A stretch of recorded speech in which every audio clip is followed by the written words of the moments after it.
નમસ્કાર મિત્રો, વિડીયોમાં ફરી એકવાર તમારું સ્વાગત છે। મિત્રો, સુરેન્દ્રનગરના લીંબડી અમદાવાદ હાઈવે પર ડમ્પર અને ટ્રક વચ્ચે અકસ્માત સર્જાયો હતો, જે બાદ ટ્રકમાં અચાનક આગ ભભૂકી હતી, જેને પગલે ટ્રક ડ્રાઈવર સહિત અન્ય એક વ્યક્તિ બળીને ખાખ થઈ જતા બંનેના મોત નીપજ્યા હતા અને એક વ્યક્તિ દાઝી ગયો હતો, જેથી તેને સારવાર અર્થે હોસ્પિટલમાં ખસેડવામાં આવ્યો હતો।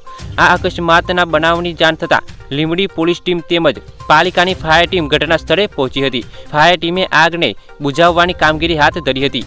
આ ગોઝારી ઘટનાના પગલે સમગ્ર લીંબડી પંથકમાં ભારે ચકચાર મચી હતી। અકસ્માત બાદ ટ્રકમાં ભયાનક આગ લાગી હતી, જેને પગલે ધ બિનક ટ્રકને જોવા માટે લોકોના ટોળે ટોળા ઘટના સ્થળે એકઠા થઈ ગયા હતા। આ ઘટનાને પગલે હાઈવે પર ભારે ટ્રાફિક જામના દ્રશ્યો સર્જાયા હતા। હાલ તો પોલીસની કાર્યવાહી ચાલુ છે। મિત્રો, આ હતા હાલના મહત્વના સમાચાર। આગળના મહત્વના સમાચાર મળતા જ તમને જણાવી દઈશું, એ માટે તમે આપણી ચેનલને સબસ્ક્રાઇબ કરો અને વિડીયોને એક લાઇક કરો।